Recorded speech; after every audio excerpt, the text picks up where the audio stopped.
Годинава за жал нашиот, но и за здравствените системи во целиот свет се соочени со огромен предизвик. Пандемијата со COVID-19 и последиците од неа. Сведоци сме и дека системите дури во најразвиените земји во светот се преоптоваре. Во овие исклучително тешки моменти и во ризични услови, во ризични околности, нашата медицина направи огромен исчек. Тоа е исчекорот во областа на органодарителството и во областа на трансплантацијата. Во мај оваа година беше изведена првата трансплантација на срце. Доктор Мојсова, прво за вас. Што за вас лично, но и како национален координатор за трансплантација значи ова достигнување? Да, долг е патот, верувајте, го гледате и патот и годините кои што се поминати, да едноставно се трасира и да допре до граѓаните приказната за органодарителство. Може би баш срцето одекна толку силно, бидејќи се работи за толку витален, видлив за граѓаните орган, срце кое што чука, значи живот, и во суштина сметам дека може би ова е врвот од она што јас сум сметала дека можеме да направиме. Но, тука не треба да престанеме, да, може би ова некој почеток, еден добар почеток, да разговараме буквално и овој момент денес, многу значи за нас, како професионалци од една страна, но верувам и за здруженијата, и за граѓаните кои што очекуваат органи, многу значи за да започнеме една отворена дебата во однос на ова прашање и да допреме до сите до кои што можеме. Што за вас е клучно во процесот на трансплантација? Предпоставувам дека кога станува збор за донирање на органи од сроден донатор, за вас докторите притисокот е малку помал отколку кога правиме трансплантација од починат дарите. Имајќи ги предвид и тоа дека со смртта на една индивидуа имаме само неколку часа до реализација на целата оперативна процедура. Не би можела во еден одговор да го дадам ова. Многу аспекти се важни за нас. Прво е етичкиот момент, тоа што ќе одлучиме и комисијата да биде по законски регулативи, не закон како правна форма, туку закон како човечка, професионална форма во смисла дека тој пациент е стварно мозочно мртов.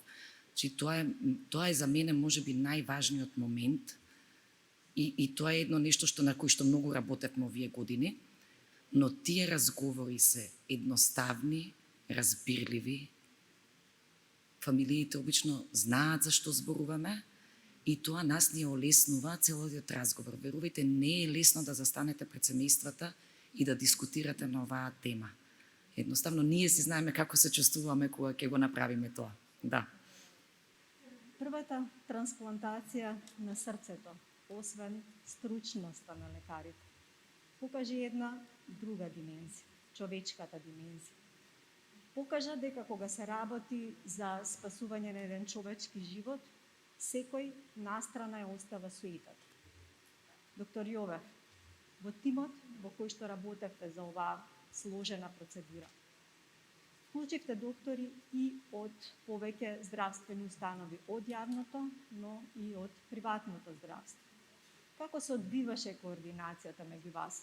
Имаше ли можеби некакви различни мислења како да тече процедурата? Значи, ние на проблемот работевме последните 2-3 години мощно и сериозно.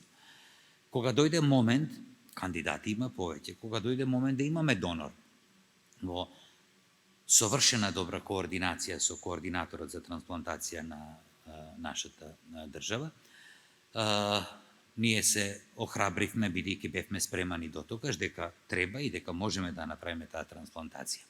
Иницијатива беше на министерот за здравство да се вклучат и другите институции, секако дека ќе направевме и без другите институции, но со нивното вклучување покажавме доблест.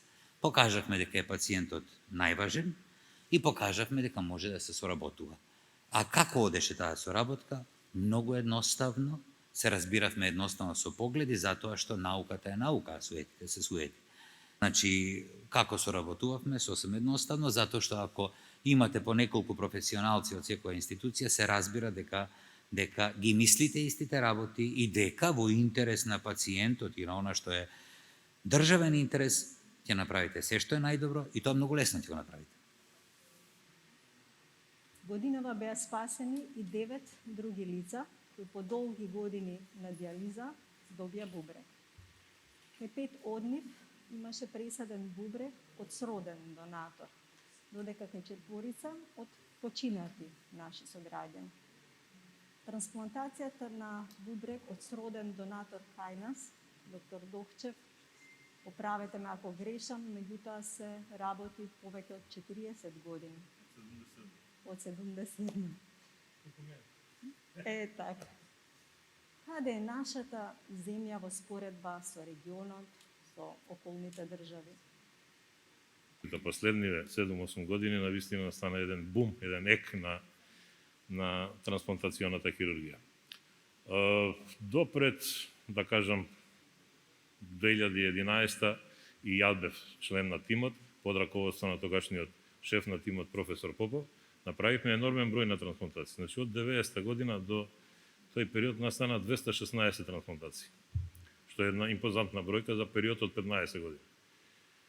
А тие 3 години, што сакам да ги посебно истакнам, 2012, 2013 и 2014, направивме 110 трансплантации само за тие 3 години. Значи 33 по година, што беше навистина успех и изненадување и за мене. За жал, за многу од пациентите кои што со години се лекуваат од бубрежна болест и одат на диализа, често пати и не може да се најде сроден донор. И за жал, значителен дел од нив и не дочекуваат да им биде пресаден бубрек. Колку често и колку е успешна да се реализира трансплантација од кадавер, односно од починат донатор?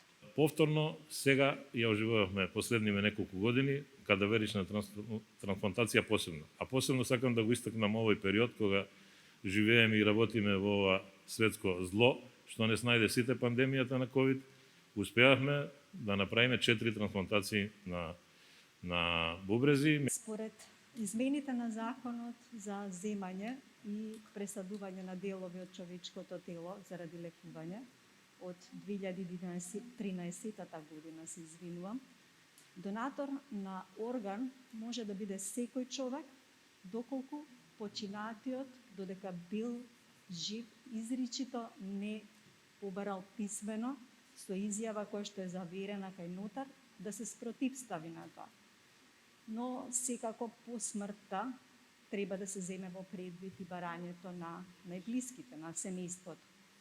Колку овие законски акти, законски измени придонесоа да се зголеми бројот на кадаверични трансплантации. А од друга страна, како може сите да влијаеме на подигнување на свесноста за важноста на органодарителството? Ова е еден многу комплексен процес, една соработка на повеќе нивоа, секогаш кога имаме мултисекторски и мултидисциплинарен пристап, има голем предизвик. Меѓутоа, да имаме согласност од семејство на починат донор е нешто што на вистина не треба да се пропушти. И тогаш доаѓа до израз дали е системот спремен, дали можеме ние на брзина да се мобилизираме, да се организираме, да ги организираме сите тие бројни тимови. Ми се чини сите овие тимови кои што беа ангажирани околу пациентката почината, која што донираше и со согласност на семејството практично донираше срце и 2 бубрези, броеше и близу 90 луѓе. Организацијата во рекордно брзо време, за да не се пропушти оној златен период во кој што може да се направи харвестација на органите и да се имплантираат, е практично искуството, кое што без разлика на тоа што во овој момент ни пружи законот како можнат, сепак во огромен дел е оставено на желбата, енергијата, ентузијазмот на сите лекари, медицински сестри, професионалци да се вклучат во овој систем. Во рамките на Министерството на здравство постои програма за трансплантација, која што ние сериозно ја надградивме во изминатите 2 години. Се направи електронски регистри на потенцијални реципиенти на бубрек, понатаму и на срце, пациенти со хронична срцева слабост. Многу е битна свесноста кај граѓаните. И сметам дека токму вакви чинови, кои што, гледайте, тоа се херојски чинови. И кога тие се прикажуваат во јавноста со вистинската тежина и важност која што има, заради тоа што органодарителството не е само бенефит за реципиентот, туку и за семејството, пријателите и генерално за општеството. И ми се чини дека ниту еден настан во нашиот здравствен систем немал таква видливост и импакт како што имаше трансплантацијата на срце. Целта и на овој наш разговор, и на денешната поширока дебата која што следува, се всушност предизвиците на органодарителството и токму во насока да се подигне јавната свест за нејзината важност. При мозочна смрт на една личност секако дека загубата на најблиските е огромна. Но уште поголема е хуманоста која што се раѓа од таа загуба. Желбата да се спаси барем уште еден друг живот. Ви благодарам за разговорот и ви посакувам уште многу успешни трансплантации, уште многу спасени човечки животи.